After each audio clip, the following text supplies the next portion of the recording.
je voudrais revenir sur la question des rapports entre le public et les créateurs. Les créateurs, on ne parle pas ici du Dieu, on parle des gens qui ont un potentiel de création.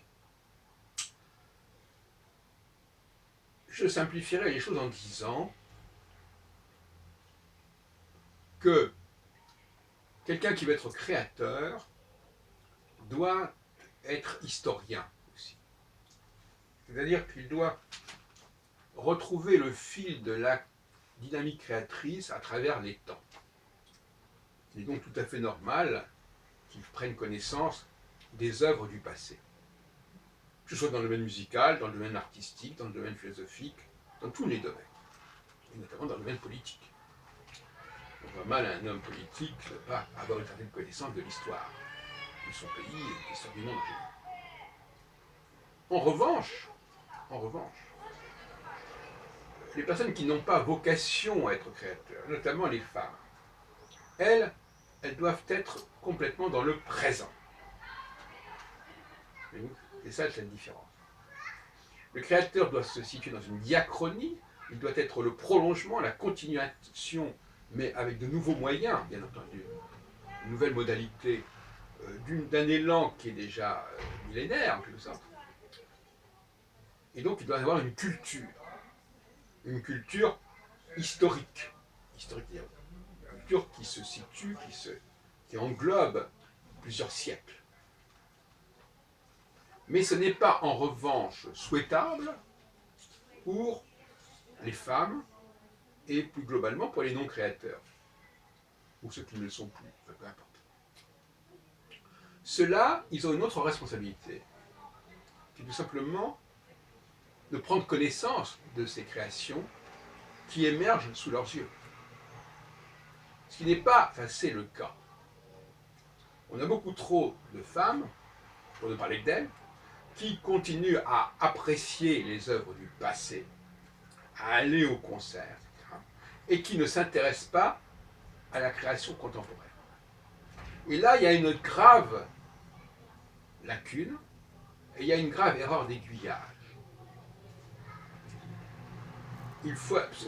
Chacun a sa vocation, le créateur a ses vocations, qui sont assez complexes, qu'on le veuille ou non, mais il n'a pas forcément à connaître ses contemporains. Il doit avoir son propre processus. En revanche, quelqu'un qui n'est pas embarqué dans sa propre création doit avoir une approche beaucoup plus synchronique que diachronique. C'est-à-dire qu'il doit s'ouvrir au monde, découvrir de nouvelles choses, de nouvelles créations, être au fait de ce qui se passe, de ce qui se crée, dans tous les domaines, dans les domaines qui l'intéressent, bien entendu. Et là, il y a un manque à combler, un manque grave à combler. L'autre jour, je faisais une déclaration à ce sujet. Je disais, oui, curieusement, je connais beaucoup mieux l'histoire de la musique, par exemple, que les compositeurs actuels. Et je m'étonnais de cela. C'est pour ça que je vous dis ce que je dis aujourd'hui, à savoir que ce n'est pas tellement le problème. D'ailleurs, parce que ce que nous le faisons parce que nous avons de bonnes raisons de le faire intérieurement. Donc, il est clair que pour moi, ce n'est pas sans intérêt d'écouter une œuvre de Beethoven ou de Chopin. Ça peut m'inspirer, je peux capter une énergie qui va m'être utile pour ma propre composition. En revanche, peut-être que certains vont être choqués par ce que je dis, en revanche, ce n'est pas une priorité pour les gens qui ne sont pas dans la création. Et je les invite vivement, parce qu'on sait très bien que là, ça ne va pas, à reconnaître, à être à l'écoute des nouvelles tentatives. Car une génération qui n'est pas capable d'apprécier, de reconnaître ce qui crée en son temps, le temps de cette génération, n'est pas à la hauteur. Alors déjà, ils ne sont pas créateurs, mais si en plus ils ne sont pas au service de la création, s'ils ne sont pas là pour témoigner de cette création, pour l'encourager, pour la reconnaître, il y a là un déséquilibre, c'est-à-dire qu'en fin de compte, ils ne donnent ne font pas leur part du deal, leur part du marché. Il y a une activité, une mission pour les créateurs, mais il y a également un cahier de charge pour le public.